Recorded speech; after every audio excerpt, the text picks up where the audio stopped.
Hello friends, तो आज इस वीडियो में मैं आपको बताऊंगी एक बहुत ही वंडरफुल पोयम जिसका नाम है डैफोडिल्स। इस पोयम को लिखा गया है विलियम वर्ड्सवर्थ द्वारा। तो चलिए पोयम को स्टार्ट करते हैं। पोयम को स्टार्ट करने से पहले मैं आपको बताना चाहती हूँ पोइट्स के बारे में जिन्होंने इस पोयम को लिखा है। तो वो है विलियम वर्ड्सवर्थ। विलियम वर्ड्सवर्थ ने डैफोडिल्स पोयम को लिखा है। तो William Wordsworth war a very famous English poet whose poem were mainly about nature. William Wordsworth एक बहुत ही फेमस पोइट्स हैं, रिनाउंड पोइट्स हैं, और जिन्होंने जो क्या करते हैं नेचर पर, उनकी जो ज़्यादातर जो पोयम है वो नेचर पर लिखी जाती हैं। On April 15, 1802 William and his sister Dorothy were coming back home after visiting their friends. 1802 को 15 अप्रैल को विलियम और उनकी सिस्टर क्या कर रही थी, अपने फ्रेंड्स के घर से विजिट कर वो अपने घर पर लौट कर आ रहे थे। ऑन देयर वे बैक, उनके रास्ते में, they saw a host of golden daffodils on the shore of lake Ullswater. उन्होंने झील के किनारे गोल्डन डैफोडिल्स का होस्ट देखा। होस्ट मीन्स क्या है यहाँ पे, ग्रुप, ठीक है। William was delighted and the wonderful sights was so memorable for his and that he was able to recall it when he wrote the poem Daffodils about 2 years later in 1804। जब William Wordsworth ने वो daffodils की जो pictures देखी थी वो उसको देखकर बहुत ही प्रसन्न हो गए थे, खुश हो गए थे, और उसी को वो क्या उन्होंने अपनी मेमोरी में कैप्चर कर लिया था। और फिर 2 साल बाद उन्होंने उस जो उन्होंने गोल्डन डैफोडिल्स का जो फ्लैश उन्होंने वहाँ पर देखा था, गोल्डन डैफोडिल्स का जो होस्ट देखा था, उसी को वो इस पोयम में लिखते हैं। और उन्होंने इस पोयम में उसी गोल्डन डैफोडिल्स के बारे में हमें बताया है। तो चलिए पोयम को स्टार्ट करते हैं। अब I wandered lonely as a cloud, वो कहते हैं फर्स्ट स्टैंजा है। पहले हम फर्स्ट स्टैंजा को रीड करेंगे, फिर मैं आपको उसको एक्सप्लेन करूंगी। I wandered lonely as a cloud that floats on high over hills and vales, when at all once I saw a crowd, a host of golden daffodils, beside the lake, beneath the trees, fluttering and dancing in the breeze। तो poet यहाँ पर बोलते हैं first stanza में कि मैं बादलों में कैसे वंडर्ड लॉनली, अकेला घूम रहा था। जैसे बादल अकेले घूमते हैं वैसे ही मैं वहाँ पर आवारा सा अकेला घूम रहा था। और कहाँ, वेल्स एंड हिल्स, घाटियों और पहाड़ियों के बीच में मैं घूम रहा था। When all at I saw, जैसे ही, अचानक। When all at I saw मतलब अचानक, suddenly. I saw a crowd, मैंने एक भीड़ देखी। A host of golden daffodils, वो किसकी थी, गोल्डन डैफोडिल्स की थी। Beside the lake, जो कहाँ पर थी, लेक के बगल में थी। और beneath the trees, पेड़ों के नीचे थी। Fluttering and dancing in the breeze, और वो क्या कर रही थी, फ्लटरिंग यानी लहलहा रही थी और डांस कर रही थी, ठीक है, हवाओं में, हवाओं के साथ। ब्रीज यानी हवा में वो क्या कर रहे थे, गोल्डन डैफोडिल्स लहलहा रहे थे और डांस कर रहे थे।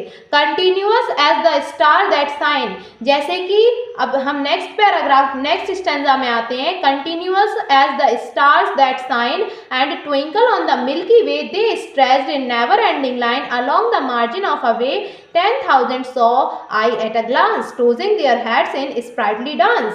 तो वो कहते हैं कि जैसे स्टार मिल्की वे में साइन करते हैं वैसे ही गोल्डन डैफोडिल्स क्या कर रहे थे, साइन कर रहे थे, और ऐसी लाइन को खींच रहे थे कि जहां उस लाइन का एंडिंग पॉइंट हमें नहीं दिखाई दे रहा था। पॉइंट जहां तक देख रहा था गोल्डन डैफोडिल्स को, उसे वो गोल्डन डैफोडिल्स नजर आ रहे थे।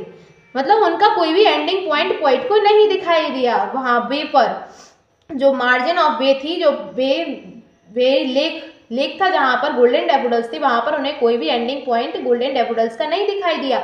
और फिर वो कहता है कि मैंने एक नज़र में, एट अ ग्लांस मतलब एक नज़र में, मैंने 10,000 गोल्डन डैफोडिल्स को देखा। हाँ, और जो कैसे थे, जो अपने सिरों को हिला रहे थे और डांस कर रहे थे।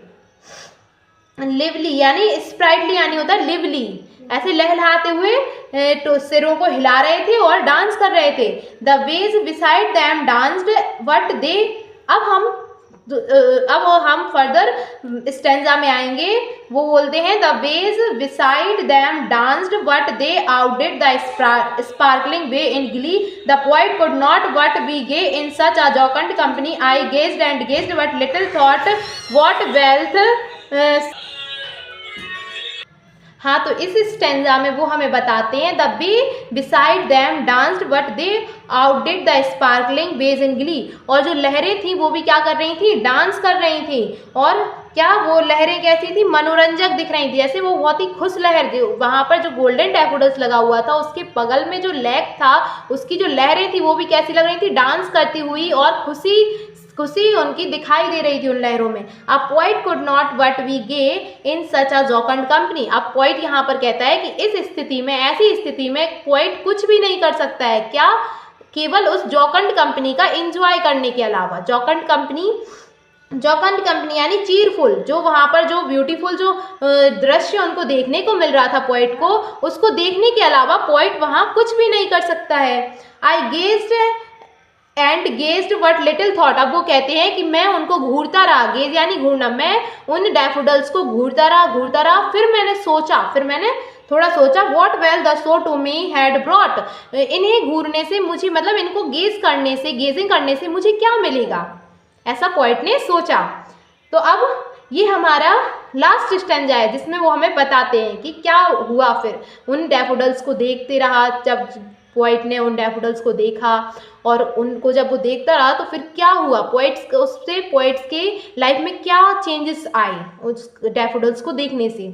हाँ, often when on my couch I lie in vacant and in pensive mood they flash upon that inward eyes which is the bliss of solitude and then my heart with pleasure fills and dance with the daffodils.